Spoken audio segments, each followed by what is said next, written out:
You are in control of your health. Period. If it were your child, you would go to great lengths to find the answers to ensure the best possible outcomes. So why do women sometimes forego the same intentionality when it comes to their own health and wellness? Our next guest wondered the same thing while doing extensive research.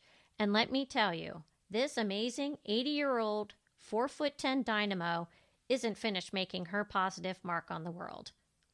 I love this interview and also our lovely chat afterward. The people I get to meet while doing this podcast make me appreciate midlife more and more every day. I feel so privileged to be doing this show. Enjoy the episode.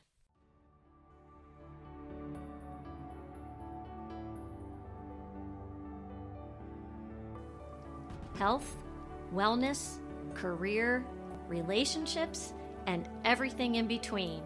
We're removing the taboo from what really matters in midlife. I'm your host, Michelle Folan, and this is Asking for a Friend. Welcome to the show, everyone. Our guest today is a nonfiction writer, an avid reader and foodie who was once in the business of producing and distributing corporate training films, and I'm going to let her tell you more about that. Her recent book, Sidelined, How Women Manage and Mismanage Their Health, was published in 2022, and it explores the barriers women face in getting the best medical care. Her book explores the gender biases that exist even today and also examines some of the barriers that come from women themselves. Welcome to the show, Susan Salenger. Well, thank you so much. I really appreciate the introduction. Well, I am thrilled to have you here. And I told you before we started recording that I did buy your book, and I honestly did not get all the way through it, but I will tell you, I am excited to share this with our listeners. But first, before we get started, I would love for you to introduce yourself, where you're from, and kids, and all that good stuff. Okay. Well, I grew up in Los Angeles and actually lived there for most of my life and just moved up. Now I live north of San Francisco in the wine country. But I just moved up here with my husband about 10 years ago, something like that. And I've got 4 grandchildren, 2 of whom live in Los Angeles and 2 of whom live up here. The younger ones live up here. I followed my grandchildren is what I did. Of course. My husband and I were in business together, as Michelle said, for about 25 years. And people say to me, how did you work with your husband? But it was lovely. It was really nice. After 25 years, you get tired. So we sold the business and I retired, which maybe lasted 12 seconds or so. It was the worst thing I ever did. I don't know what I was thinking. And my family said, you know, if you don't go do something, we're going to have to kill you, because I was driving them crazy. It was really funny. That's awesome. To make a long story short, I went back to school, took some anthropology classes, mostly because I couldn't get into anything else. And I ended up just loving it. And I learned a lot about women's medical issues, I guess you'd say. And it really inspired me to write the book. One of the things I learned, which surprised me, was that academics really write for each other. So I was learning all this good stuff and nobody knew. I mean, it was like our secret, you know? Right. Your background is important as to why you decided to write the book. Can you tell us a little bit more about the study that you did on women and how having a hysterectomy led to all this? Well, let me backtrack just for a second. Many, many years ago, I mean like 30 years ago, even 40, I had some exploratory surgery that I was absolutely positive I did not need. I had been on one hormone pill, and the doctor said, hey, there's this new pill out. It's better for osteoporosis. Why don't you try it? Sure, what the heck? I tried it, and I immediately began some vaginal bleeding. I, of course, went back to the doctor, and I said, hey, look, I don't think these pills agree with me. I'm trying to make this short. But we went back and forth, and he was quite insistent that it wasn't the pills. He wanted to do some exploratory surgery. And I had all kinds of options that I did not explore, and I could have gone for a second opinion. I could have waited a week or two, gone back on the old. I mean, there was a million things I could have done, but didn't. So anyway, he did the surgery. I was just fine. There was nothing there. I went back on my old pills and all my symptoms disappeared. I really felt bad that I had allowed myself to be convinced and I had exposed myself to some risk. I mean, surgery is always a risk. Hospitals are dangerous places. I had 2 young kids. I went about my life. I had a business to run. And many years later, until I retired and went back to school, I didn't even think about it.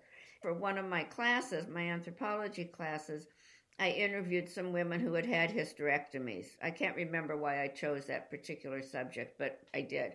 And what I was surprised to find is not only did many of them wish they hadn't agreed to the surgery, but they all were like me and insisted it be done sooner rather than later. And that, of course, triggered my memory of so many years ago. And I wondered, what goes into a woman's health decision? How do we make these decisions? Why do we make these decisions? And that was really the beginning of the book, or the beginning of the idea for the book. To help myself put it together, I interviewed maybe 50, 60 women, not all of whom, but most of whom had different diseases. I wasn't interested in the disease in particular. I was interested in the behavior of the women and how they handled their disease and how they felt about it. And so many of them, regardless of their particular disease, they just shared a lot of things in common. That's really what led to the book.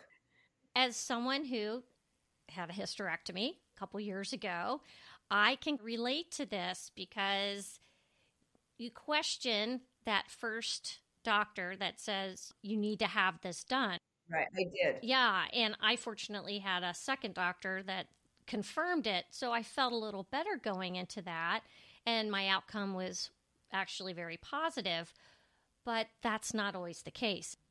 No, it's not always the case. And that's one of the things that I think actually made me select that particular topic. I'm sure you know the way hysterectomies are presented in the literature is that 70% of women do really well, but that means that 30%, which is approximately a third of us, don't. And you don't really get the full picture. 30% is a lot. It's a heck of a lot. It's 1 in 3. The way the literature reads, you'd think, oh, this is a piece of cake. Well, it isn't. I don't know how it was for you, but recovery's tricky. It can be. My recovery was easy, so no one ever wants to talk to me when it comes to recovering from that particular surgery because I was out carpet shopping in 5 days. So, oh my goodness. Oh yeah, I was. You were lucky. You must be in good shape, seriously. Well, I probably pushed myself, and yeah, I do that. That's another issue with my personality we don't really need to go into today. I know. I'm the same way, though. Nobody understands as well as I do. I'm like, I'm fine. What insights do you have into the phenomena that women typically put others first and leave little time to care for themselves? Because we talk about that a lot on the podcast. I think there's several things that go into it. I will answer your question, but I just want to tell you a fun study. Some researchers gave women a list of 5 things to prioritize. You know, what would they put first? All the women in the study put their children first. They put their pet second. They put their elderly parents third, their significant others fourth, and themselves last. And I loved the fact that they put their pets before their parents and spouses, partners, whatever. I loved it. It's really funny. I can't take care of you now. I have to take Fido to the vet. You know? Yeah. Maybe some of that has to do with the fact that Fido can't drive himself to the vet. That's also true. Good point. Husband can drive himself to the vet. But it is very true that women put themselves last. Absolutely. And I think there's several reasons for that. One, of course, is our socialization, I guess you'd call it, our culture. I can't even say culture because women do most of the caretaking. I think they do like over 80% of the caretaking in the world, let alone the United States. But it is definitely our socialization. We're taught to take care of others. That's a woman's job, and it's been a woman's job throughout history. I think we've internalized it to a certain extent. When you don't feel well and you put yourself last, you're also doing your family a disservice. And I think that most women really don't think about that. You're irritable, you're tired, you don't feel well. I mean, you feel crappy, and here you got all this stuff to do. It's really hard to think it through and say, well, now if I just rest and try to take care of myself, maybe this will pass sooner. But I think between women's history, women's cultures, all of them, I can say worldwide, and women's socialization, it's just an assumption that that's what women will do. And my husband, for example, who was totally wonderful at helping do everything, but I had to ask. I mean, he was always willing, but it kind of just never occurred to him to say, gee, Sue looks like she needs a little help here. And he was special that way because he was so helpful. And your husband passed away how long ago? About 2.5 years. Oh, thanks for asking. I appreciate that. Yeah, no, it's a tricky time, I have to say. Yeah, I can only imagine. We all see the memes out there. You've got the man, he's sick, and he's on his deathbed. The woman is sick, and she's doing the laundry. She's making an apple pie for a potluck and doing her child's science fair project. It's like, right. What the heck is that? Well, I think it's what we just said. I think we're expected to do it, not only from others, we expect ourselves to do it. It's what girls/women do. It's really funny because my husband was a wonderful cook, for example. Just in terms of running the house. He had an IQ of, 12,000. He was a wonderful cook, but he couldn't he'd say, well, I think I'll go to the market. What do we need? Well, look in the refrigerator. You're the cook. You're bright. Figure it's not that tricky. But I dutifully open the refrigerator and, oh, gee, we're out of milk. Gee, we're out of eggs. I mean, it's really on a funny level. It's sort of the same thing.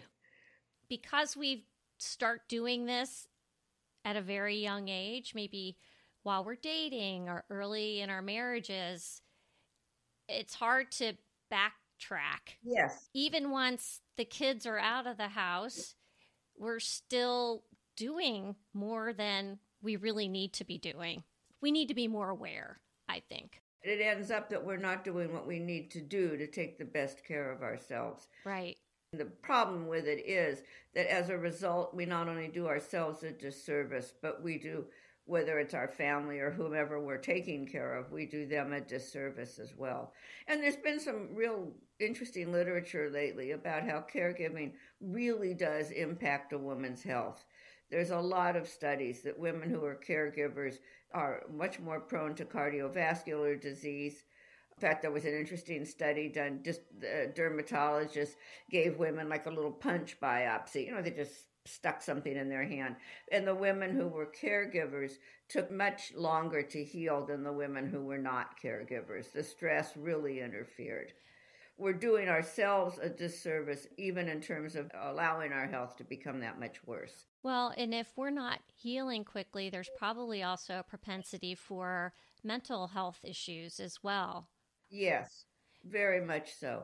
You went into a great deal of historical detail in the book that points to some of women's self-defeating tendencies where they are taking a backseat to others. I found that super interesting. I mean, you went way back.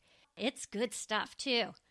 It's not the most valuable chapter in the book, but it's by far my favorite. Women have been, what's the word I want? I guess demeaned for hundreds of years.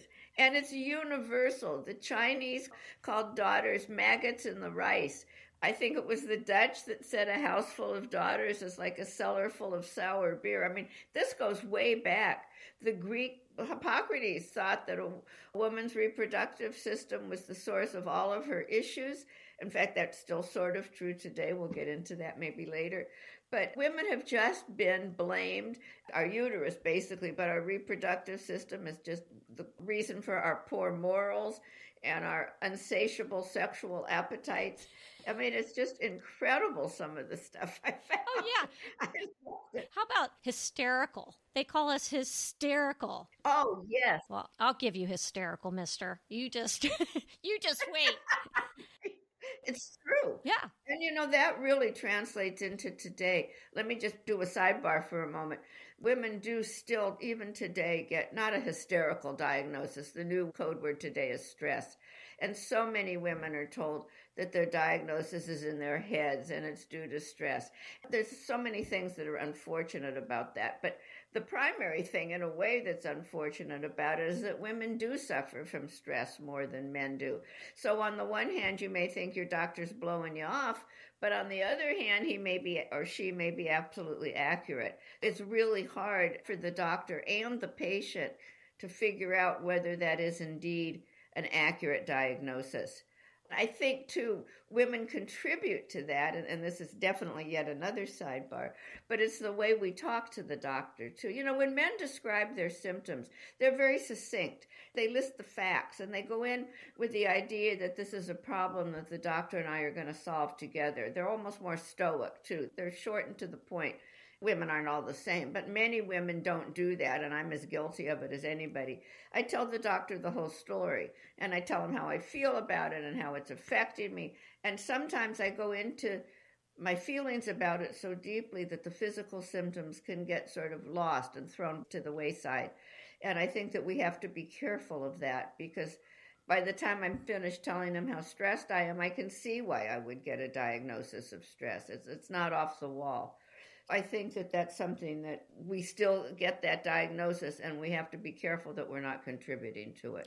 One other thing, too, is I know in my mother's case, my dad was a physician. I would ask her when she got back from a doctor's appointment, well, what did he say? And she's like, oh, I'm fine, or whatever. And I think for her, because she had such deference for the medical community, she just accepted what they were telling her instead of really questioning and trying to define what was really going on with her. Yeah. And I think that's another takeaway, too, is that we, as much as we respect and like our healthcare providers, we have to make sure we're really asking the questions. I think that that's really important. As a matter of fact, women hesitate to get second opinions more than men do, as a matter of fact. You know, it goes back again to how we're socialized. We're taught to make nice and to play nice, and, you know, you catch more flies with honey than vinegar, you know, that sort of thing. Many of the women I talked to, particularly the hysterectomy women, did not get a second opinion, and that's the most important chapter in the book. And I'll tell you why. A couple of reasons. First of all, oh God, I don't even know where to begin. There's so many diseases out there. I think 20, 30, 40,000 diseases, and those are just the ones we know about. And many of them share similar symptoms. For a doctor, a disease can be like looking for a needle in a haystack. If you go in and you say, my gosh, I'm depressed, I'm fatigued, I have no energy, I have no appetite, I can't, whatever you say, those symptoms can fit such a wide variety of diseases. Diagnosis is tricky. My sympathies lie with the doctor in this part of it. It's also important to realize that the diagnosis you get is an interpretation of your symptoms by your particular doctor. And it's interesting because we all see what we expect to see. And I read time and time again that the same symptoms can appear like stress to a psychologist, or a stomach ache to a gastroenterologist, or joint pain we see what we expect to see. I think it's really important to get that second opinion. And there's the chapter, I think it's chapter 2 in the book, tells you how to do that. You're not challenging your doctor. You're confirming what your doctor said. And many of the doctors I've talked with, particularly on these podcasts, have told me that they're delighted when their patients want to get a second opinion, because they don't want to make a mistake either, besides the liability of it. I mean, who wants to misdiagnose somebody? Oh, that's really interesting. Yeah, I thought it was. You wouldn't think that, would you? No, women frame it in their heads as a confrontation, and it isn't.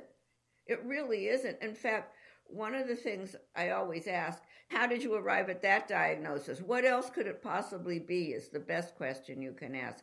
Because there's never, or rarely, just one diagnosis. Diagnoses are messy. I mean, if you break your leg and you go in and you say your leg hurts and they take an x-ray and it's broken, that's a piece of cake. The rest of the diseases are not that easy. And women get a lot of autoimmune diseases. Those can take 5 years to get a diagnosis. I mean, those are rough. Yeah. Oh, for sure. Absolutely. You mention in the book that some women believe their illness is a punishment for past behaviors. How does that manifest itself? Actually, you talked about the mental health of being ill or not taking good care of yourself. One of the reasons is most of the women I talked to felt so ashamed, so embarrassed about being ill. And they all felt that they had caused their illness in one form or another. Punishment was one of the ways. Stress was mostly what the women said. The woman that said punishment felt that she had hurt a lot of people's feelings when she was a kid, that she was mean and she used to beat up on her schoolmates or whatever. And she felt that her illness was punishment for not being a nice person. But most of the women I talk to blame their illness on stress. They say, no wonder I got sick. I'm so stressed, I just can't manage everything. And I think that what we all forget at times is that illness is random. It's a question of luck. It's a question of genetics, environment. Some people get COVID and some don't, and some alcoholics get liver disease and some don't. I'm not saying that self-care isn't important. Of course it is. But there are a lot of reasons we get sick that have nothing to do with self-care. And we tend to think that we're sick because we have poor self-health care. That is not necessarily the case. I think that that's a really important thing for your listeners to hear. It took me a minute, actually, quite a while to absorb that. I think we need to control what we can control. Yes. And do take better care of ourselves. I mean, again, we talk about this on the podcast all the time, that some of us are going to be around another 30, 40 years. Right. What do you want those years to look like? But then there's the uncontrollables. There's the things that we can't possibly anticipate. Correct. That's so true. And it isn't necessarily our fault. I mean, I'm not saying if you drink, of course you're exposing yourself to the possibility of liver disease, but it isn't necessarily so. It doesn't mean you will get liver disease. And if you don't drink, it doesn't mean that you won't. It's just so much of this is random. I tell the story of my father-in-law who ate nothing but red meat, never exercised, hated vegetables, finally died at about, I can't remember, it was 84 or 85, but I mean, his blood pressure was lower than mine will ever be, and I do everything right. I mean, it's just, sometimes it is what it is. It's a crapshoot sometimes. Yeah, exactly. Right? Exactly, it is. You also note in the book that women are prescribed more prescriptions than men, and that we tend to be targeted more by drug companies than men. Right. Why is that? Well, for one thing, women make about 80% of all healthcare purchasing decisions, and the drug companies know that. They target us. And if you look at like the drug ads on TV, for example, you'll see many of them, most of them have women protagonists and frequently taking care of somebody. They've learned that if women see other women taking care of something or of somebody, that they'll be more apt to take the drug that's being promoted, which is interesting. I think, too, we're prescribed more drugs. We go to the doctor more, and that, of course, leads to more prescriptions. And our diseases lend themselves to prescriptions. We do suffer more from depression and anxiety, and those are things that can be controlled with medications. I think there's that. Really, the United States and New Zealand are the only two countries in the world that allow drug companies to market their products to consumers. And it's so incredibly successful. Drugs that are marketed to consumers sell 9 times more than those drugs that aren't. And I think it was roughly 2/3 of people that see a drug ad on television will take some sort of action. They'll either call their doctor or they'll go ask for the prescription, whatever, but they do something in response. So it's enormously successful. And it's a shame because, as you know, become a real industry. Oh, yeah. Well, I came from the pharmaceutical industry years ago. Oops. No, it's okay. I no longer do that. The direct-to-consumer advertising was controversial even back then. I mean, I started in the industry in 1989, so a long time ago. I was very young when I started in that industry. There was some question even back then about how ethical that was. Well, they didn't stop. It just kept right on going.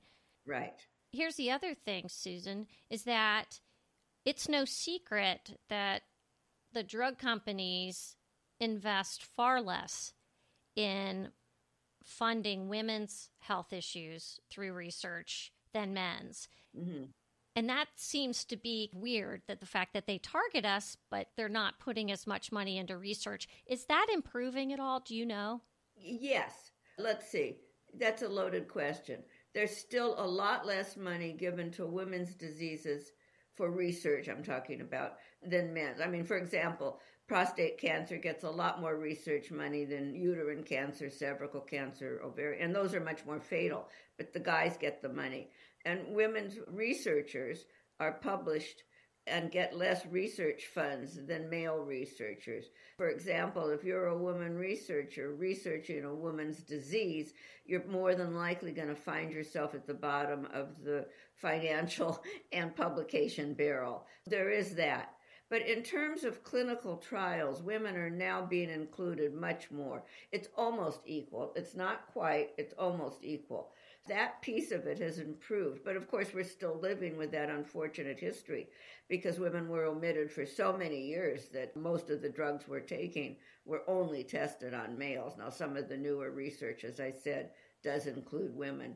That's, again, one reason is we know less about women's bodies because there's less research money. I mean, there we go again. Same old, same old. It's the same story. I had on the show kind of early on a women's cardiologist who runs one of the only female dedicated heart centers in the country. Is it Noel Bailey, the gal from Cedars? No, she's here in Cincinnati. She's at the Christ Hospital. Oh. Her name's Odaime Casada, and she runs this heart center, and she's really pushing to get more funds for research. The other place where I'm starting to see some improvement because women are really banging the drum is better hormone therapy for menopause. Yes. That's huge. And I think we're a little further ahead than some countries, but a little bit more behind than others. Mm-hmm. But just doing this podcast, Sue, I can just see how menopause impacts women in so many ways.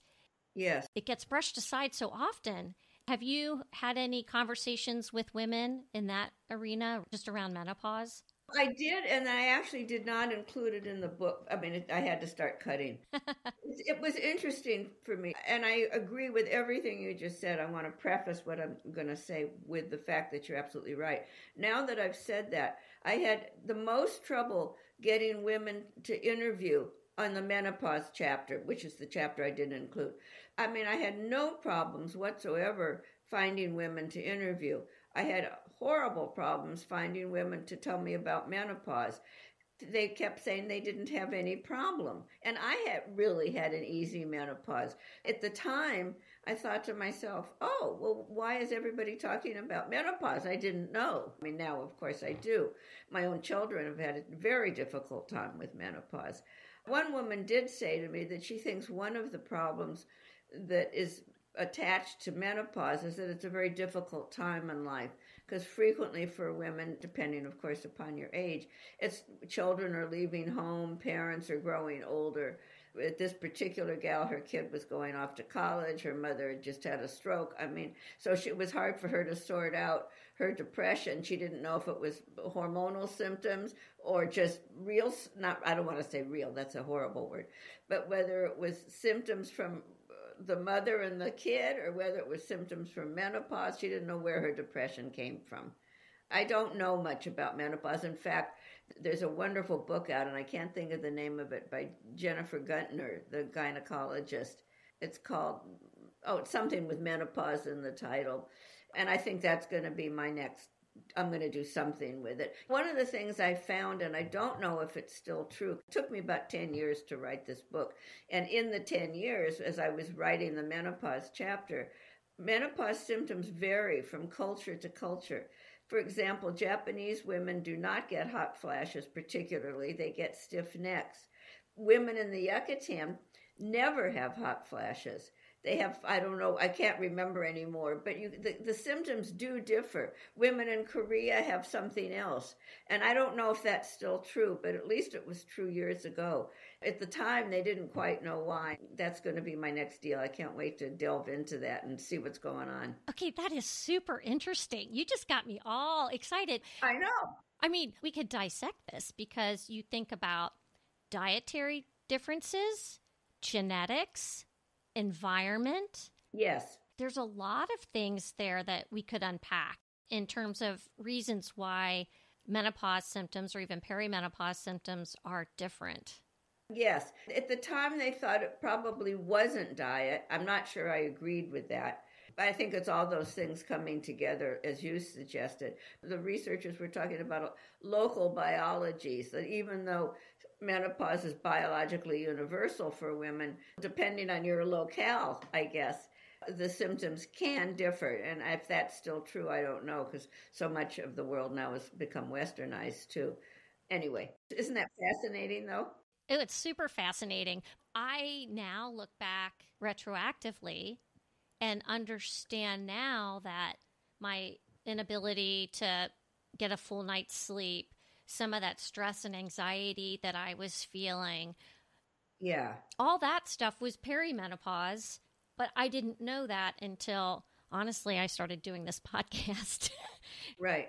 And had I gone to the doctor and complained about these things, I wonder if it would have just been, you're fine. Right. And I think that just happens so often. I think it does too. I was on a podcast called Not Your Mother's Menopause.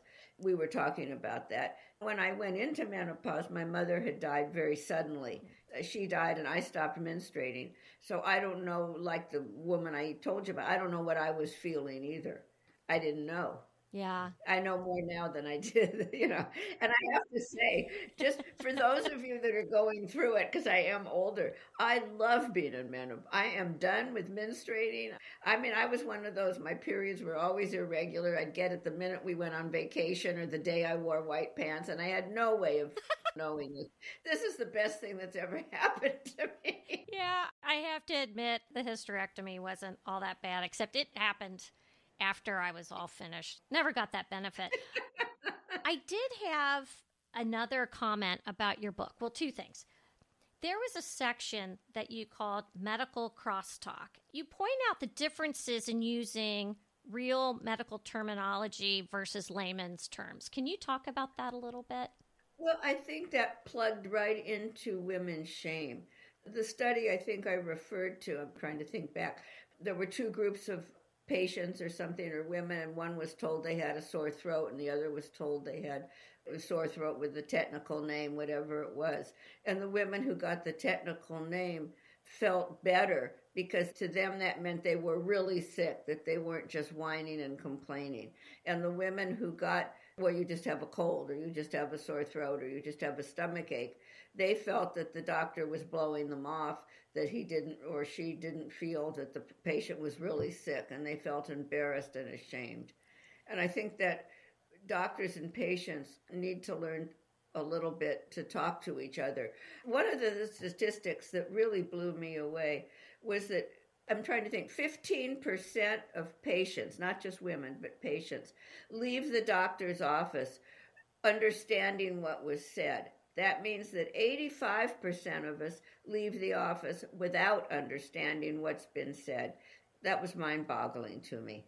It really was. In fact, one of the things that I definitely recommend in my book is that when your doctor gives you your diagnosis, you want to do a couple of things. The first thing you want to do is ask for the clinical name of it. Don't let him say or her say that you have a stomach ache. Find out what the name is so that you can go home and look it up and do your own research. But more importantly, you want to repeat back in your own words what you heard the doctor say. That gives you a chance to be sure that you heard correctly. Gives your doctor a chance to either confirm that you did or to be sure that she said what she meant to say. I mean, we all misspeak, doctors included. I think that that's a really important thing to do because you don't want to go out of the office not knowing what went on. That's not good. And bring somebody with you if you can. Again, if you're like me, you get so anxious you can't hear, and that's me. To add to that, too, with doctors working under time constraints. Yes. They're having to see patients every 10, 15 minutes. There is going to be less time spent explaining things. Mm-hmm. What you're saying is that the onus really belongs to us to make sure we're asking the questions and getting clear definition of what exactly is going on. What's really important, in fact, a doctor mentioned this to me, is you should always go in with a written agenda.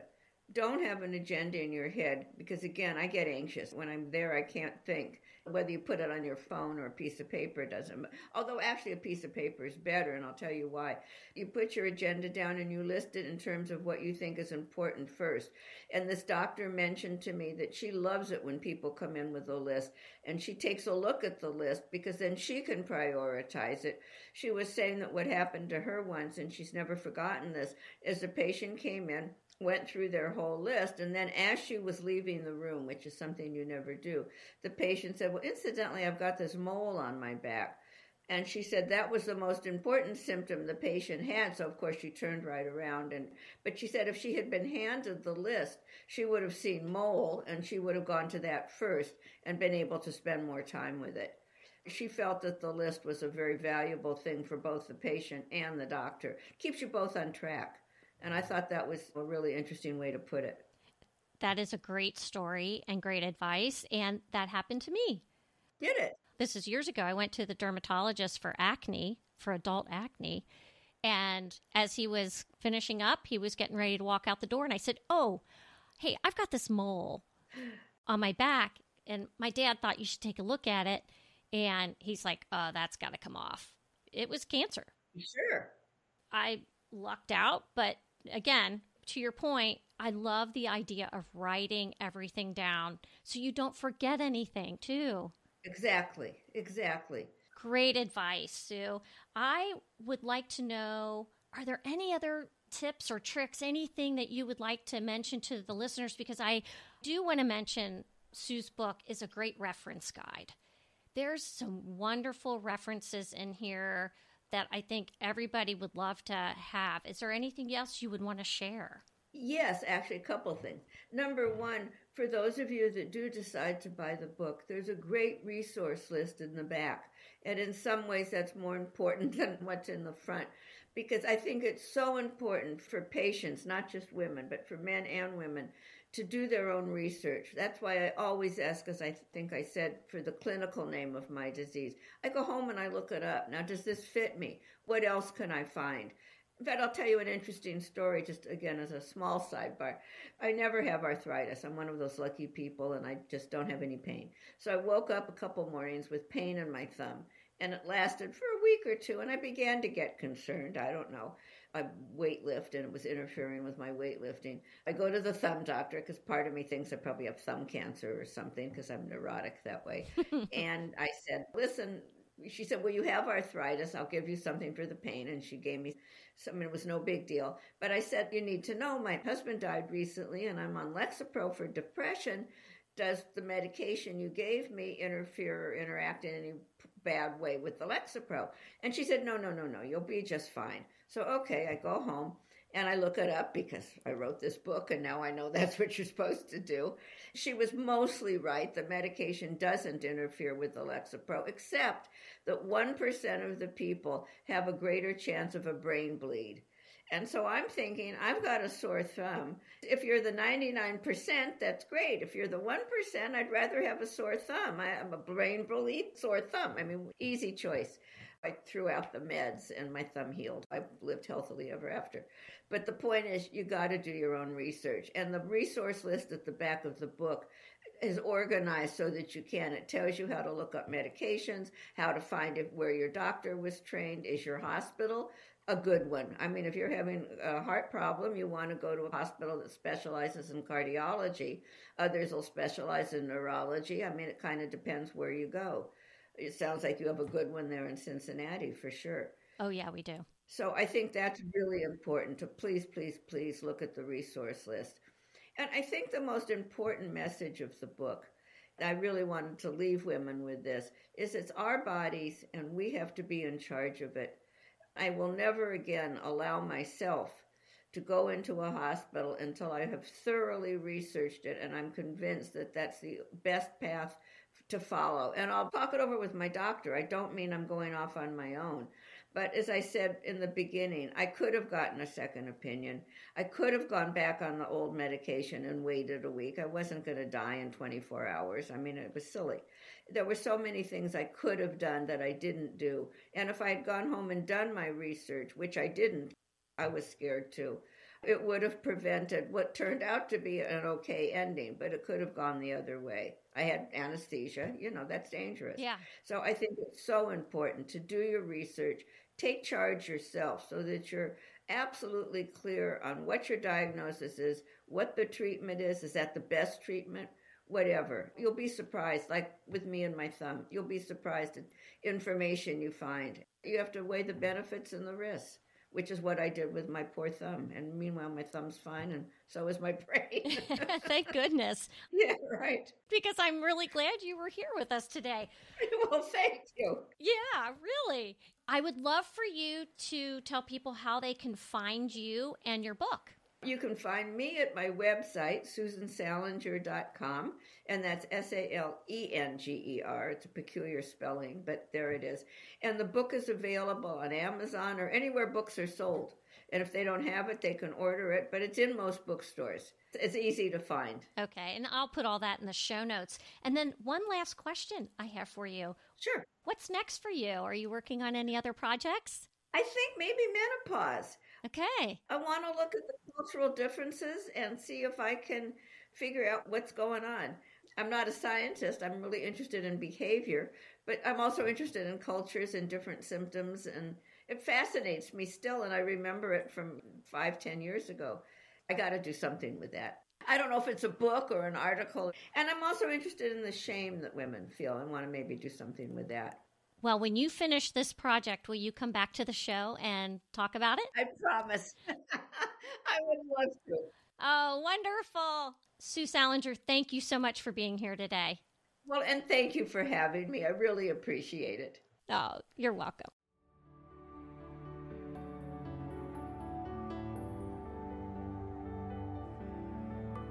Follow Asking for a Friend on social media outlets and provide a review and share this show wherever you get your podcasts. Reviews and sharing help us grow.